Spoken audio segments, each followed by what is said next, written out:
Hello everyone, welcome back to our classes. आज हम लोग diploma in pharmacy second year की एक सब्जेक्ट बायोकेमिस्ट्री पढ़ेंगे, ठीक है, जिसमें हम लोग बायोकेमिस्ट्री में जितने भी सारे चैप्टर्स हैं, ठीक है, उसमें हम लोग अपना पहला चैप्टर शुरू करने वाले हैं जिसका नाम है इंट्रोडक्शन टू बायोकेमिस्ट्री। ठीक है, ये हमारा diploma in pharmacy second year का एक चैप्टर होने वाला है, ठीक है, जिसमें हम लोग इसके सभी लेक्चर्स और सभी जो टॉपिक्स हम लोग इसको इस चैप्टर में हम लोग कवर करने वाले हैं। हम लोग इस चैप्टर की पूरी डिटेल्स हम लोग आज इसी लेक्चर में कवर करेंगे, ठीक है ना। तो चलिए हम लोग शुरू करते हैं कि ये बायोकेमिस्ट्री होती क्या है, ठीक है ना। तो दिया है biochemistry define as a chemistry of the living cell. Living cell means क्या होती है? हमारी बॉडी, ठीक है। हमारी बॉडी किस चीज़ से बनी है? सेल से बनी है। किस चीज़ से बनी है? सेल से बनी है।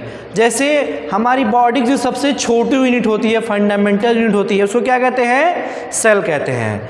जैसे देखा होगा आप लोगों ने, जब आप लोग छोटी क्लास में थे, क्लास 8 में 9 में, आप लोगों ने सेल के बारे में पढ़ा होगा कि सेल क्या होती है। हमारी बॉडी की क्या होती है? एक सब यूनिट होती है जिससे हमारी बॉडी बनी होती है। बहुत सारी सेल मिलके क्या होती हैं? टिश्यू बनाती हैं। बहुत सारे ग्रुप ऑफ टिश्यू मिलके क्या बनाते हैं? ऑर्गन बनाते हैं। एंड बहुत सारे ऑर्गन सिस्टम मिलकर क्या बनाते हैं? एक बॉडी का फॉर्म करते हैं, ठीक है ना। तो हम लोग इस चैप्टर में हमारी सेल्स में जो भी केमिकल रिएक्शन होती है, जितनी भी केमिकल रिएक्शन होती हैं, हम लोग उसकी स्टडी करेंगे। इसको क्या कहते हैं? केमिस्ट्री कहते हैं, ठीक है ना। जैसे केमिस्ट्री ऑफ लिविंग सेल, हमारी बॉडी में जितनी भी सेल्स होती हैं उसमें जो भी केमिकल रिएक्शन होते हैं, हमको एनर्जी कैसे मिलती है, फूड कैसे मेटाबोलाइज होते हैं, प्रोटीन कैसे काम करते हैं, तो इन सब में जो भी केमिकल रिएक्शन होते हैं हम लोग उसकी स्टडी इस सब्जेक्ट में हम लोग अपने इस सब्जेक्ट के चैप्टर नंबर 1 में हम लोग स्टडी करेंगे, ठीक है ना। It is the science deals with the study of various molecules that occur in a living cell and organism with their chemical reaction। मतलब हमारी लिविंग सेल्स, हमारी मतलब जो बॉडी होती हैं, उसमें हम लोग जितने भी मॉलिक्यूल्स होते हैं, जितने भी सेल्स होते हैं, हम लोग उन सब में जितने भी सारी केमिकल रिएक्शन होते हैं उनकी हम लोग स्टडी करेंगे, ठीक है। Biochemistry bridge the study of chemistry and biology together. ये जो बायोकेमिस्ट्री होती है, नाम से देखिए बायोकेमिस्ट्री क्या है? 2 वर्ड से बना है, बायो प्लस केमिस्ट्री। बायो मतलब बायोलॉजी, मतलब हमारी बॉडी की living cell, and chemistry means chemical reaction. तो ये जो बायोकेमिस्ट्री हमारा सब्जेक्ट होता है, ये केमिस्ट्री एंड बायोलॉजी दोनों को क्या होता है? एक साथ जोड़ता है, ठीक है ना। जिसमें हम लोग बॉडी में हमारे जो भी केमिकल रिएक्शन होते हैं उन सब की क्या होती हैं, हम लोग स्टडी करते हैं, ठीक है ना। तो ये देखते हैं कि जो बायोकेमिस्ट्री है ये नाम किसने दिया था। तो the name biochemistry was coined by a German chemist Carl Neuberg in 1903। ये जो बायोकेमिस्ट्री वर्ड है ये एक जर्मन के साइंटिस्ट थे जिनका नाम क्या है? कार्ल न्यूबर्ग, ठीक है ना। इन्होंने ये इस नाम को दिया था, पहली बार प्रपोज किया था किस सन में? 1903, ठीक है। आप लोग समझ गए बायोकेमिस्ट्री क्या होता है? Very good. बायोकेमिस्ट्री में क्या होता है? ये हमारे 2 वर्ड से बने होते हैं, बायो प्लस केमिस्ट्री। मतलब लिविंग सेल्स के बारे में पढ़ना, लिविंग सेल्स के केमिकल रिएक्शन के बारे में पढ़ना, उसी को हम लोग क्या कहते हैं? बायोकेमिस्ट्री कहते हैं। मतलब हमारी बॉडी में जितने भी केमिकल रिएक्शन होते हैं उन सब की हम लोग क्या करते हैं? इस चैप्टर में हम लोग स्टडी कर रहे हैं, ठीक है। चलिए हम लोग नेक्स्ट टॉपिक देखते हैं, importance of biochemistry in pharmacy. मतलब हमारे फार्मेसी फील्ड में इस बायोकेमिस्ट्री की क्या इंपॉर्टेंस है, एक एक करके देखते हैं। Deals with the study of living system and it's working. ये चीज़ की स्टडी में हमारे हेल्प करता है, लिविंग सिस्टम की स्टडी में। मतलब हम जो भी हम लोग ब्रीदिंग कर रहे हैं या हमको जो भी एनर्जी मिलती है, फूड डाइजेशन होते हैं, कार्बोहाइड्रेट्स, फैट्स, ये सब जितने भी सारे हमारे जो मॉलिक्यूल्स होते हैं, अमीनो एसिड, ये सब की जो स्टडी होते हैं लिविंग सिस्टम। मतलब हमारी पूरी बॉडी की जो सिस्टम होती है, कैसे वो काम करते हैं, कैसे हमको एनर्जी मिलती है, ठीक है ना। हर चीज़ की हम लोग स्टडी क्या करते हैं? बायोकेमिस्ट्री हम लोग पढ़ते हैं। हेल्प इन सिंथेसाइजिंग इन न्यू मॉलिक्यूल्स। नए मॉलिक्यूल की सिंथेसिस में क्या करता है? हमको हेल्प करता है। Diagnosis of various metabolic disorder. ये किस चीज़ की डायग्नोसिस में क्या होता है? डायग्नोसिस में क्या होता है? जांच करना, मतलब हमारी बॉडी में जितने भी मेटाबॉलिक डिसऑर्डर होते हैं उनकी डायग्नोसिस में भी ये हमारी बायोकेमिस्ट्री हेल्प करती है। ठीक है, मतलब हमारी बॉडी में बहुत, मतलब बॉडी में लिविंग सिस्टम है तो बहुत सारे डिसऑर्डर भी होंगे, ठीक है ना, जैसे ग्लूकोज, फ्रक्टोज, सुक्रोज, इन सब को लेके बहुत सारे डिसऑर्डर होते हैं। कोई सही से क्या हो रहा है, एब्जॉर्ब हो रहा है कि नहीं हो रहा है, सही से हमारे काम हो रहे हैं कि नहीं हो रहे हैं, ठीक है ना।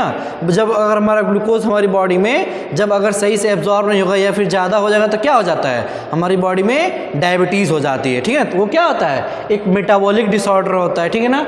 वो इसके एग्जाम्पल हो गए। Study of various deficiency disease, हमारी बॉडी में क्या होता है, ये डिफिशियंसी डिजीज़ की स्टडी में हेल्प करते हैं। डिफिशियंसी डिजीज़ क्या होती हैं, मतलब ऐसी बीमारी जो हमारी बॉडी में किसी चीज़ की कमी की वजह से हो रहे हैं, ठीक है ना।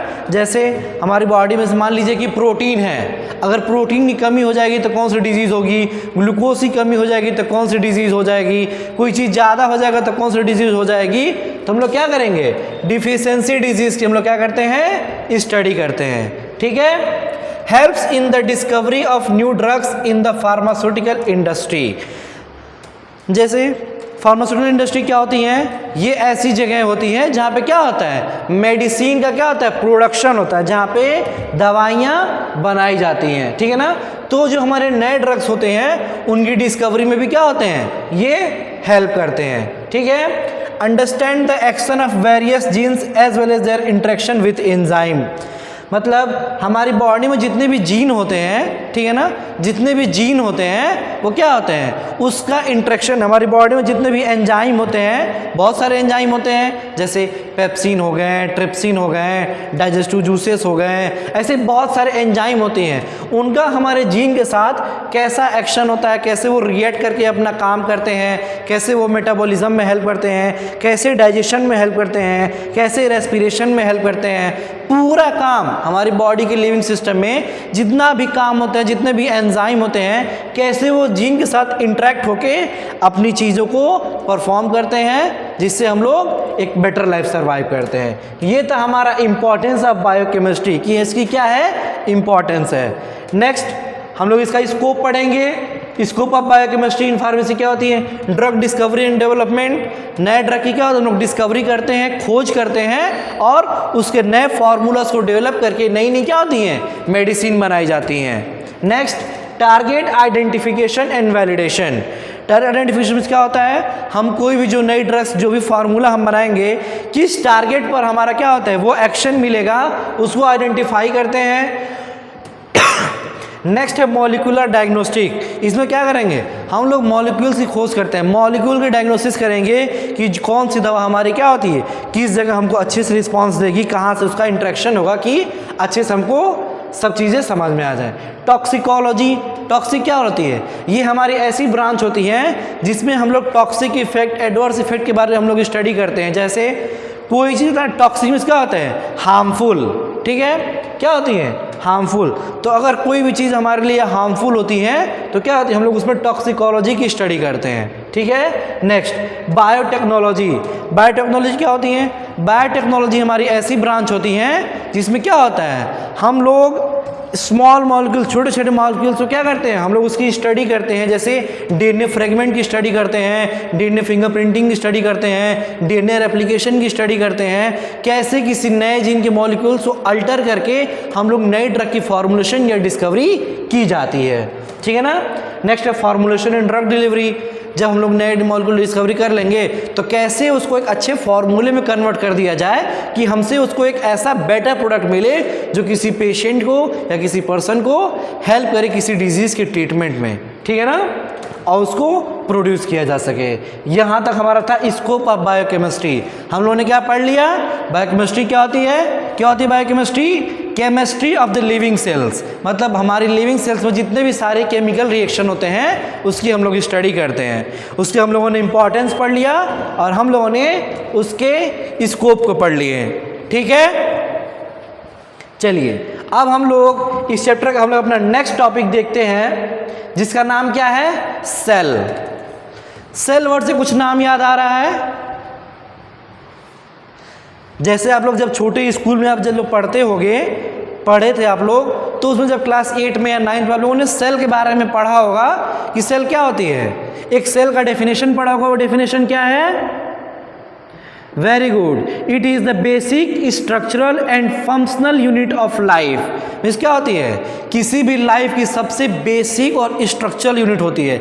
इसका मतलब क्या होता है कि सबसे बेसिक स्ट्रक्चरल यूनिट का मतलब क्या है कि हमारी बॉडी की जितने भी फ्रेगमेंट है, जितने भी हम लोग की स्ट्रक्चर होती है, वो किस चीज़ से बनी है? सेल से बनी है। हम क्या है? हम ह्यूमन है, हमारी बॉडी है। बॉडी किस चीज़ से बनी है? बहुत सारे ऑर्गन से मिलके बना है। ऑर्गन कैसे बना है? बहुत सारे टिश्यू से मिलके बना है। बहुत सारे टिश्यू कैसे मिले हैं? बहुत सारे सेल मिलके टिश्यू बने हैं, ठीक है ना। तो सबसे छोटी यूनिट क्या थी? ये सेल थी। सेल को हिंदी मीनिंग क्या कहते हैं? कोशिका, ठीक है। सेल, बहुत सारे सेल मिलते हैं तो टिश्यू बनते हैं। अब बहुत सारे टिश्यू क्या होते हैं? कंबाइन होते हैं तो ऑर्गन बनते हैं। अब बहुत सारे ऑर्गन मिलके क्या होते हैं? एक बॉडी का निर्माण करते हैं। चलिए देखते हैं क्या इसका definition. Cell is the basic structural and functional unit of living organism which is capable for performing life process and replicating itself. वही है, क्या है? Cell is the basic structural and functional unit of living organism. किसी भी living organism की क्या है? ये सबसे basic structural and functional unit होती हैं जो क्या करती हैं? किसी इंसान को जिंदा रखती हैं, ठीक है। Study of cell is known as cell biology. जो लोग सेल के बारे में स्टडी करते हैं, ठीक है ना, उस सेल की स्टडी की जाती है, उसे क्या कहते हैं? सेल बायोलॉजी कहते हैं। चलिए नेक्स्ट देखते हैं। Cell was discovered by Robert Hooke in 1665 and coined the term cell. Cell को पहली बार किन साइंटिस्ट ने डिस्कवर किया था? क्या नाम है? Very good, Robert Hooke. कब किए थे? 1665। और कैसे किया? किस ट्री में किया था? Kock tree. कॉक ट्री क्या है? कॉक ट्री एक पेड़ था जिसमें उन्होंने इस सेल को, एक डेड सेल को देखा था, जिसका उन्होंने नाम दिया सेल। किस सन में? 1665 में, ठीक है ना। किसने? रॉबर्ट हुक ने। चलिए नेक्स्ट देखते हैं। The cells of the living kingdom में बी डिवाइडेड इंटू 2 कैटेगरीज। अब फिर बाकी आगे चल के जो सेल्स होती हैं इनको 2 कैटेगरीज में डिवाइड कर दिया गया। कौन कौन सी? पहली हमारी prokaryotes and second eukaryote. Second हमारा यूकैरियोट्स। मतलब सेल हमारी 2 प्रकार की होती। कौन कौन सी? पहला prokaryotic cell and second eukaryotic cell. चलिए देखते हैं प्रोकैरियोट्स क्या होता है। It have no typical nucleus and subcellular components. ये जो हमारे प्रोकैरियोटिक सेल होते हैं इसमें कोई बेसिकली न्यूक्लियस नहीं होता है और ना ही कोई सब सेलुलर कंपोनेंट्स होते हैं, ठीक है। जैसे हम लोग सेल के बारे में पढ़ते हैं ना, सेल में राइबोसोम होता है, माइटोकॉन्ड्रिया होता है, न्यूक्लियस होता है, ठीक होता है ना। ये सब किस में होता है? ये सब चीज़ हमारे यूकैरियोटिक सेल में पाए जाते हैं, न कि प्रोकैरियोटिक सेल में। कोई एग्जाम्पल बताइए प्रोकैरियोटिक सेल का। वेरी गुड, बैक्टीरिया, फंगी, ये सब जो हमारे ऐसी सेल्स होती हैं जिसमें क्या होता है? कोई भी न्यूक्लियस या सब सेलुलर कंपोनेंट्स नहीं पाए जाते हैं, ठीक है। Bacteria, blue green algae belongs to prokaryotes. ये कुछ एग्जाम्पल दिए गए हैं, ठीक। नेक्स्ट यूकैरियोट्स, ये क्या होते हैं? It have nucleus which is covered with a nuclear membrane. Eukaryotes क्या होते हैं? ये हमारे ऐसे सेल्स होते हैं जिसमें क्या होता है? न्यूक्लियस होते हैं और हमारे सब सेलुलर कंपोनेंट्स पाए जाते हैं। जो किससे, जो न्यूक्लियस होता है किससे कवर रहता है? Nuclear membrane. एक कवरिंग होती है उसके ऊपर की जो उसको प्रोटेक्शन प्रोवाइड करती है। एग्जाम्पल क्या है? Animal, plants and fungi belongs to the eukaryotes, ठीक है ना। बैक्टीरिया, प्रोकैरियोटिक सेल के एग्जाम्पल क्या होते हैं? Bacteria and blue green algae. ये किसके एग्जाम्पल होते हैं? प्रोकैरियोट्स के। लेकिन यूकैरियोट्स में कौन कौन से आते हैं? Animals, plants and fungi. ये ऐसे हमारे यूकैरियोटिक सेल होते हैं जिसमें न्यूक्लियस पाए जाते हैं। सभी एनिमल्स, जितने भी एनिमल्स होते हैं सब में सेल पाए जाएंगे, सब में सेलुलर कंपोनेंट्स पाए जाएंगे। प्लांट्स में जितने भी सारे प्लांट्स होते हैं सब में सारी चीज़ें पाई जाएंगी। फंगी जो बिलोंग करते हैं वो सब में क्या होगा? ये सब यूकैरियोट से बिलोंग करते हैं। चलिए यहाँ तक हम लोगों ने देख लिया कि प्रोकैरियोटिक सेल क्या होती हैं और यूकैरियोटिक सेल क्या होती हैं। अब हम लोगों में एक मेजर डिफरेंस देख लेते हैं कि प्रोकैरियोटिक्स में और यूकैरियोटिक सेल में बेसिकली अंतर होता क्या है, ठीक है ना। चलिए अगर हम लोग साइज की बात करते हैं, प्रोकैरियोटिक और यूकैरियोटिक की साइज की बात करते हैं, तो जनरली ये 1 to 10 माइक्रोमीटर से होते हैं, इतने छोटे होते हैं। और ये यूकैरियोटिक क्या होते हैं, बड़े साइज में होते हैं, 10 to 100 माइक्रोमीटर। साइज का अंतर होता है। जो बैक्टीरिया होते हैं, ठीक है ना, वो क्या होते हैं, उनकी साइज छोटी होती है, क्योंकि वो क्या होते हैं, प्रोकैरियोटिक सेल की फैमिली से बिलोंग करते हैं, ठीक है ना। प्रोकैरियोटिक सेल होते हैं, उनकी साइज बेसिकली छोटी होती है और यूकैरियोटिक की साइज बड़ी होती है, ठीक। नेक्स्ट हमारा है सेल मेम्ब्रेन। प्रोकैरियोटिक सेल में क्या होता है, इसमें जो हमारा सेल होता है, cell is enveloped by a rigid cell wall. Prokaryotic cell में क्या होता है, उसमें जो बैक्टीरिया होती हैं उसमें क्या होती है, एक रिजिड सेल वॉल की क्या होती है, कवरिंग, एनवेलप होता है, ठीक है ना, उसकी एक कवरिंग होती है, एक ठोस कवरिंग होती है। और यूकैरियोटिक सेल की बात करें, cell is enveloped by a flexible plasma membrane.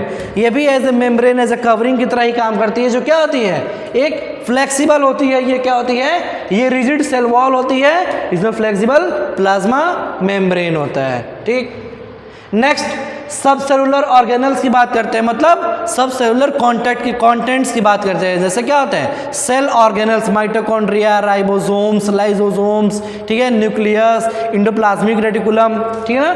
तो ये सब प्रोकैरियोट में क्या होते हैं, एब्सेंट होते हैं। क्या होते हैं, एब्सेंट होते हैं। एंड यूकैरियोटिक सेल में organelles are found like mitochondria, nucleus and lysosomes. Eukaryotic cell में ये हमारे सारे जो सेलुलर कंपोनेंट्स होते हैं, ये सारे हमारे पाए जाते हैं, ठीक। न्यूक्लियस देख लेते हैं, नॉट वेल डिफाइंड। जो प्रोकैरियोटिक सेल होता है उसमें प्रॉपरली क्या होता है, न्यूक्लियस नहीं होता है। और जो उसमें डीएनए होता है वो कहाँ पाया जाता है, न्यूक्लियोइड में। यूकैरियोटिक में क्या होता है, न्यूक्लियस इज वेल डिफाइंड। जो न्यूक्लियस होता है वो पूरी तरीके से मेच्योर, बना हुआ रहता है और प्रेजेंट रहता है, and surrounded by A membrane, और एक मेम्ब्रेन से कवर रहता है।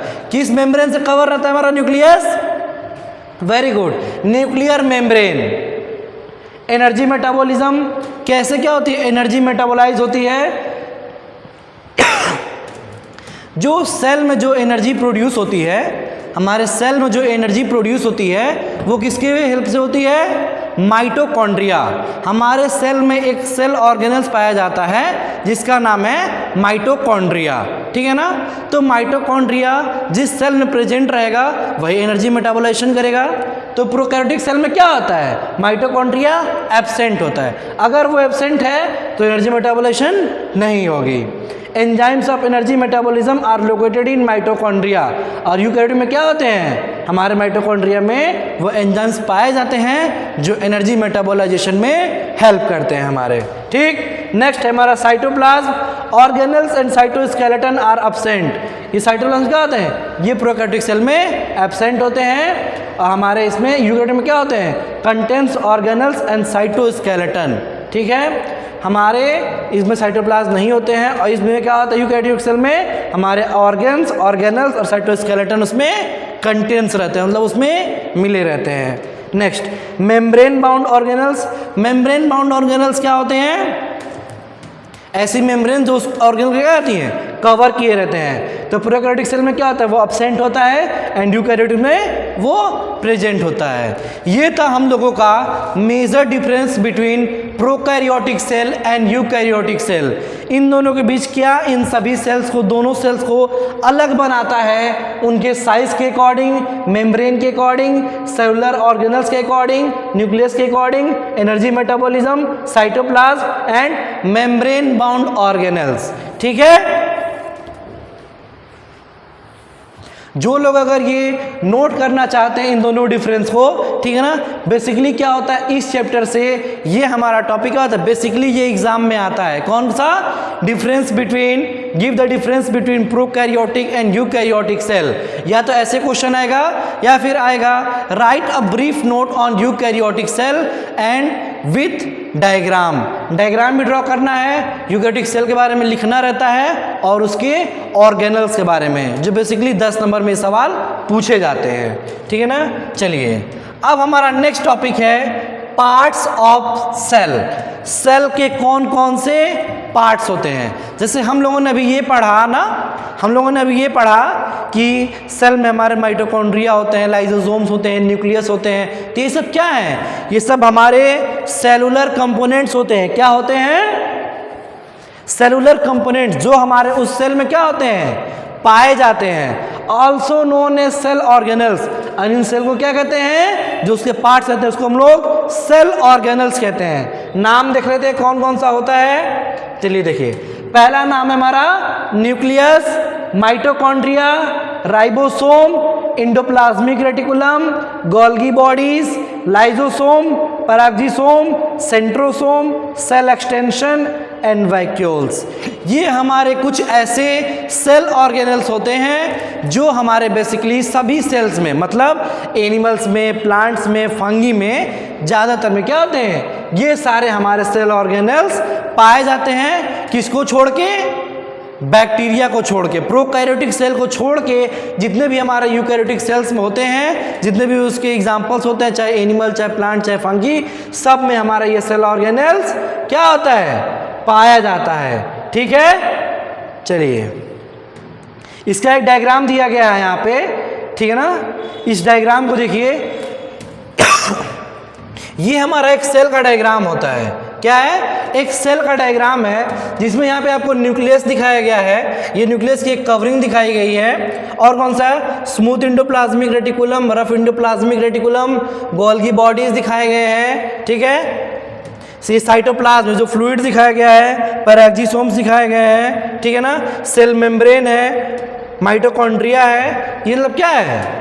माइटोकॉन्ड्रिया, सब चीज़ इसमें क्या दिखाया है? प्रेजेंट होता है। मतलब एक बेसिकली सेल्स में आपके जितने भी सारी जितने सेल ऑर्गेनल्स होती हैं वो सारी क्या होती हैं? इसमें एक फ्लूइड होता है जिसमें एक नाम कहते हैं साइटोप्लाज्म। ये जो पूरा फ्लूइड होता है इसमें उसको कहते हैं हम लोग साइटोप्लाज्म, जिसमें हमारे जितने भी सेलुलर कंपोनेंट्स या फिर जो सेल ऑर्गेनल्स होते हैं वो सब इसका सब इसी में हमारे पाए जाते हैं। ठीक है ना। चलिए अब हम लोग एक एक करके हम लोग सेल ऑर्गेनल्स के बारे में पढ़ेंगे और उसके फंक्शन के बारे में पढ़ेंगे कि क्या उनके फंक्शंस होते हैं। ठीक है ना। चलिए हमारा पहला पार्ट है न्यूक्लियस। ठीक है ना। न्यूक्लियस क्या होता है? It was discovered by Robert brown इन 1831। ये जो हमारा न्यूक्लियस था इसको रॉबर्ट ब्राउन ने डिस्कवर किया था किस सन में? 1831। ठीक है। It contains the genetic material and largest organelle of the cell. हमारी जो सेल होती है, जो कोशिका होती है, उसमें जो सबसे बड़ा ऑर्गेनल होता है वो कौन होता है? न्यूक्लियस होता है। और न्यूक्लियस की सबसे खास बात क्या होती है? That contains the genetic material. Genetic material क्या होता है? Very good. जेनेटिक मटेरियल हमारा एक ऐसा मटेरियल होता है जो सेल की सभी इंफॉर्मेशन, जो जेनेटिक इंफॉर्मेशन होती है वो कौन कंटेन करता है? न्यूक्लियस करता है। ठीक है ना। मतलब न्यूक्लियस क्या है? इसको ऐसा हार्ट भी बोल सकते हैं। इसके बिना पूरा न्यूक्लियस, जो पूरा सेल है, सब कुछ अधूरा है इसके बिना। क्योंकि सारी जो जैसे हमारी बॉडी में ह्यूमन बॉडी है, ह्यूमन बॉडी का क्या होती है?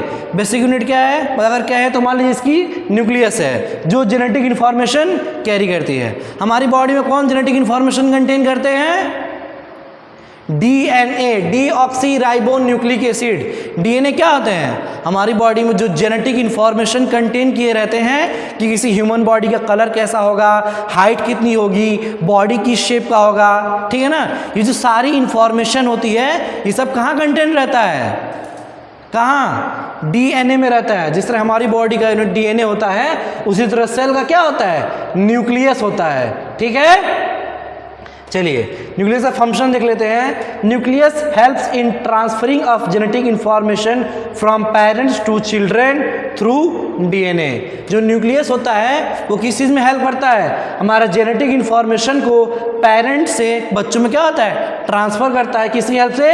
डीएनए की हेल्प से। ठीक है। Cell reproduction can not be done without nucleus. ये जो सेल रिप्रोडक्शन होता है ये न्यूक्लियस के बिना अधूरा है। जैसे सेल डिवीजन होता है ना कि माइटोसिस, मियोसिस, वो किसकी हेल्प से होता है? इसी न्यूक्लियस की हेल्प से होता है। अगर ये न्यूक्लियस उसमें एब्सेंट रहेगा तो उसमें सेल रिप्रोडक्शन या फिर सेल डिवीजन नहीं होगा।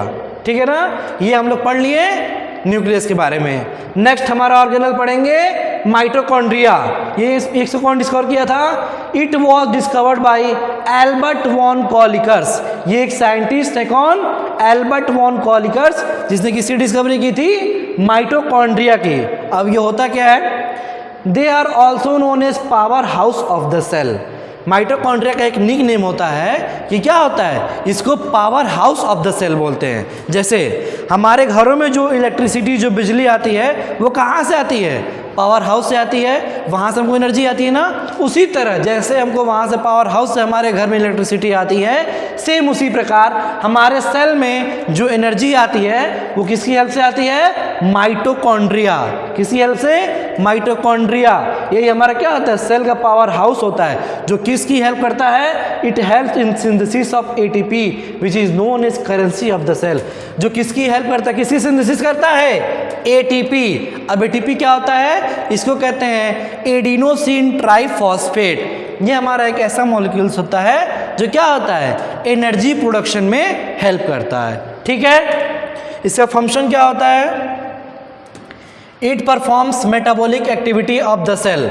मतलब हमारे सेल से क्या होती है? मेटाबॉलिक एक्टिविटी, मेटाबोलाइजेशन में हेल्प करता है। Promote growth of new cell के ग्रोथ में हेल्प करता है। And also help in detoxification of ammonia in liver. हमारे लीवर में से जो एमोनिया होती है उसको डिटॉक्सिफिकेशन निकालने का काम करता है। ठीक है ना? कौन करता है? माइटोकॉन्ड्रिया। चलिए हम नेक्स्ट ऑर्गेनल में बढ़ते हैं। तीसरा हमारा ऑर्गेनल है राइबोसोम। इसको किसने डिस्कवर किया था? It was discovered by George E Palade in 1955। एक साइंटिस्ट थे जिनका नाम क्या है? George E Palade. कब डिस्कवर किए थे? 1955 में। होता क्या है? Ribosome is composed of RNA and protein. जो राइबोसोम होता है वो किस चीज़ का बना होता है? किस चीज़ का दोनों मिलकर बना होता है? RNA and protein. आरएनए क्या होता है? Ribo nucleic acid. इन दोनों से मिलकर हमारा क्या होता है? राइबोसोम बना होता है। ठीक है ना? जो कितने प्रकार के राइबोसोम होते हैं? 2 types of ribosome exist, 70S and 80S। 2 type के राइबोसोम होते हैं और किस काम में हमारे हेल्प करते हैं? प्रोटीन सिंथेसिस में हमारी हेल्प करते हैं। किस काम में हेल्प करते हैं? प्रोटीन सिंथेसिस में। फंक्शन क्या है? They assemble amino acid to produce protein. Ribosome क्या कहते हैं? सभी अमीनो एसिड को असेंबल करते हैं, इकट्ठा करते हैं ताकि प्रोटीन बनाया जा सके। जैसे प्रोटीन का डेफिनेशन होता है it is a chain of polymer of amino acid. मतलब एक long chain of amino acid जब मिलाते हैं तो हमारा क्या बनता है? एक प्रोटीन का मॉलिक्यूल्स बनता है। बहुत सारे अमीनो एसिड की चेन को एक साथ मिलाएंगे तो प्रोटीन बनता है। तो राइबोसोम क्या करते हैं? उसी अमीनो एसिड को असेंबल करता है एंड प्रोटीन सिंथेसिस में हेल्प करता है। ठीक है, नेक्स्ट है हमारा इंडोप्लाज्मिक रेटिकुलम। अब ये क्या होता है? It is a network of close and flatted single membrane. ये क्या होता है? इंडोप्लाज्मिक रेटिकुलम हमारा क्या होता है? एक फ्लैटेड सिंगल मेम्ब्रेन होता है। ठीक है, अब ये 2 प्रकार के होते हैं। कौन कौन सा? एक होता है स्मूथ इंडोप्लाज्मिक रेटिकुलम, एक होता है रफ इंडोप्लाज्मिक रेटिकुलम। स्मूथ में रफ इंडोप्लाज्मिक रेटिकुलम और रफ इंडोप्लाज्मिक रेटिकुलम। स्मूथ से नाम क्या होता है? मतलब उस पे जैसे स्मूथ और रफ में यही होता है कि जो भी हमारा सेल होता है, आप देखिए स्ट्रक्चर में, आप लोग ये देखिए, ये हमारा स्ट्रक्चर था। ठीक है ना? ये देखिए, ये हमारा स्ट्रक्चर हो गया। तो देखिए ये रहा हमारा इंडोप्लाज्मिक रेटिकुलम। ये क्या है? इंडोप्लाज्मिक रेटिकुलम हमारा। तो ये कौन सा इंडोप्लाज्मिक रेटिकुलम है? ये स्मूथ इंडोप्लाज्मिक रेटिकुलम है। क्यों स्मूथ क्यों कहेंगे? क्योंकि इस पे कब कोई भी यहाँ पे मॉलिक्यूल्स इस पे अडहेयर नहीं है। जब कोई मॉलिक्यूल इस पे अडहेयर नहीं रहेंगे उसे कहेंगे स्मूथ इंडोप्लाज्मिक रेटिकुलम। और रफ पे कब कहेंगे? जब हमारे इंडोप्लाज्मिक रेटिकुलम पे कोई मॉलिक्यूल्स आके उस पर अडहेयर हो जाएंगे, उस पर कोई मॉलिक्यूल्स रहेंगे, तब उसको हम लोग कहेंगे रफ इंडोप्लाज्मिक रेटिकुलम। ठीक है ना? चलिए अब ये क्या होता है? इसका फंक्शन क्या होता है? Helps in protein synthesis and protein transport. मतलब स्मूथ और रफ में यही अंतर होता है कि स्मूथ इंडोप्लाज्मिक रेटिकुलम में और रफ इंडोप्लाज्मिक रेटिकुलम में, स्मूथ इंडोप्लाज्मिक रेटिकुलम उसको कहेंगे जिस इंडोप्लाज्मिक रेटिकुलम पे हमारे राइबोसोम के मॉलिक्यूल्स प्रेजेंट नहीं होते हैं, ठीक है ना, वो खाली रहते हैं, उसे कहते हैं स्मूथ इंडोप्लाज्मिक रेटिकुलम, ठीक है। रफ किसको कहेंगे, जो हमारे उसी इंडोप्लाज्मिक रेटिकुलम के स्ट्रक्चर पे राइबोसोम के मॉलिक्यूल्स क्या होते हैं, आके उस पर अढेर हो जाते हैं, उसे कहेंगे हम लोग रफ इंडोप्लाज्मिक रेटिकुलम। चलिए, इसका फंक्शन क्या होता है, हेल्प्स इन प्रोटीन सिंथेसिस। देखा आप लोगों ने, राइबोसोम का काम क्या होता है, प्रोटीन सिंथेसिस, तो उसका राइबोसोम का काम है हमारा प्रोटीन को सिंथेसिस करना। लेकिन अब हमारे इंडोप्लाज्मिक रेटिकुलम का काम क्या होता है, जो प्रोटीन सिंथेसाइज हुआ है, ठीक है ना, ये उस इंडोप्लाज्मिक रेटिकुलम पर जाके अटैच होके उस प्रोटीन को ट्रांसपोर्ट करने में हेल्प करेगा। क्या करेगा, ट्रांसपोर्ट करने में हेल्प करेगा। Next, help in lipid and steroid synthesis. ये क्या करता है, हमारी बॉडी में लिपिड मॉलिक्यूल्स की और स्टेरॉइड मॉलिक्यूल की सिंथेसिस करने में हेल्प करता है। Also help in carbohydrate metabolism and detoxification. हमारी बॉडी में क्या होता है, ये कार्बोहाइड्रेट मेटाबॉलिज्म में भी हेल्प करता है, ठीक है। नेक्स्ट हमारा सेल ऑर्गेनल्स है Golgi bodies. It was discovered by the Camillo Golgi in 1898। इस हमारे सेल ऑर्गेनल्स को कैमिलो गोल्गी नाम के साइंटिस्ट ने 1898 में डिस्कवर किया था। किस काम में आता है, it helps in processing and packaging of protein and lipid molecules. हमने बताया कि यहाँ पे जो भी हमारे लिपिड मॉलिक्यूल्स जो सिंथेसाइज होते हैं, यहाँ पे जो क्या करते हैं, इनका डिटॉक्सिफिकेशन होता है, तो ये जो गोल्गी बॉडीज होती हैं, ये हमारे लिपिड मॉलिक्यूल्स क्या करती हैं, प्रोसेस करने का काम करते हैं, ठीक है ना। जैसे हम कोई भी फूड खाते हैं, उसमें carbohydrates, fats, protein, lipids, amino acid सब कुछ होते हैं ना, तो ये उसी को क्या कहते हैं, प्रोसेस करते हैं। And packaging of protein and lipid molecules. ये जो गोल्गी बॉडीज होती हैं, ये हमारे प्रोटीन एंड लिपिड मॉलिक्यूल्स को प्रोसेस करने का काम करती हैं, उसको आइडेंटिफाई करने का काम होती है। जैसे कि हमारी बॉडी में कौन से प्रोटीन को किस काम में ले आना है, कौन से लिपिड मॉलिक्यूल को किस काम में इस्तेमाल करना है, उसको प्रोसेस करके उस मॉलिक्यूल्स के लिए हम लोग क्या करते हैं, उस चीज़ के लिए भेज देते हैं कि प्रोटीन का काम क्या है, लिपिड मॉलिक्यूल्स का काम क्या है। फंक्शन क्या होते हैं, perform formation of glycoproteins and glycolipids. ये गोल्गी बॉडीज क्या होती हैं, ग्लाइकोप्रोटीन्स में हेल्प करती हैं, ग्लाइकोप्रोटीन के फॉर्मेशन में हेल्प करती हैं। Help in the formation of cell wall formation में हेल्प करती है। सेल वॉल क्या होती हैं, सेल वॉल हमारी एक मेम्ब्रेन, एक कवरिंग होती है जो सेल के चारों तरफ होती हैं, जो हमारे सेल को प्रोटेक्शन प्रोवाइड करती हैं। तो ये गोल्गी बॉडीज क्या होती हैं, उसके फॉर्मेशन में भी हेल्प करती हैं।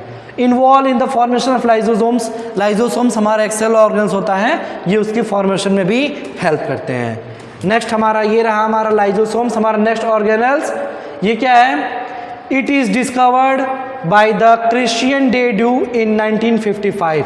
ये जो हमारा सेल ऑर्गेनल्स होता है, इसको क्रिश्चियन डे ड्यू नाम के साइंटिस्ट ने 1955 में डिस्कवर किया था। इसको किस नाम से हम लोग जानते हैं, very good, suicidal bags of the cell. It is also known as suicidal bags of the cell. इसको हम लोग क्या करते हैं, suicidal bag of the cell के नाम से भी जानते हैं, ठीक है। फंक्शन क्या होता है, it work as a defence against pathogens. ये जो हमारा लाइजोसोम्स होता है, पैथोजेंस जो बैक्टीरिया जो हार्मफुल जिससे हमको डिजीज हो सकती हैं, उसके अगेंस्ट क्या होता है, ये एज अ डिफेंस का काम करता है, ठीक है ना। Helps in recycling of cellular materials and also help in waste removal. हमारी बॉडी में हमारे जितने भी सेलुलर मटेरियल्स जो रिसाइकलिंग होती है, मतलब कौन सा सेल जब डेड हो जाता है तो कैसे उसको रिसाइकिल करना है, कैसे न्यू बनाना है, ठीक है ना, ये उसके में हेल्प करते हैं। एंड वेस्ट रिमूवल, हमारे सेल से जो भी जो सेल डेड हो जाते हैं कैसे उसको रिमूव करना है, कैसे उसको प्रोसेसिंग करके रिलीज करना है, ये उसमें हेल्प करते हैं। हमारा लास्ट ऑर्गेनल्स है peroxisomes. It is also known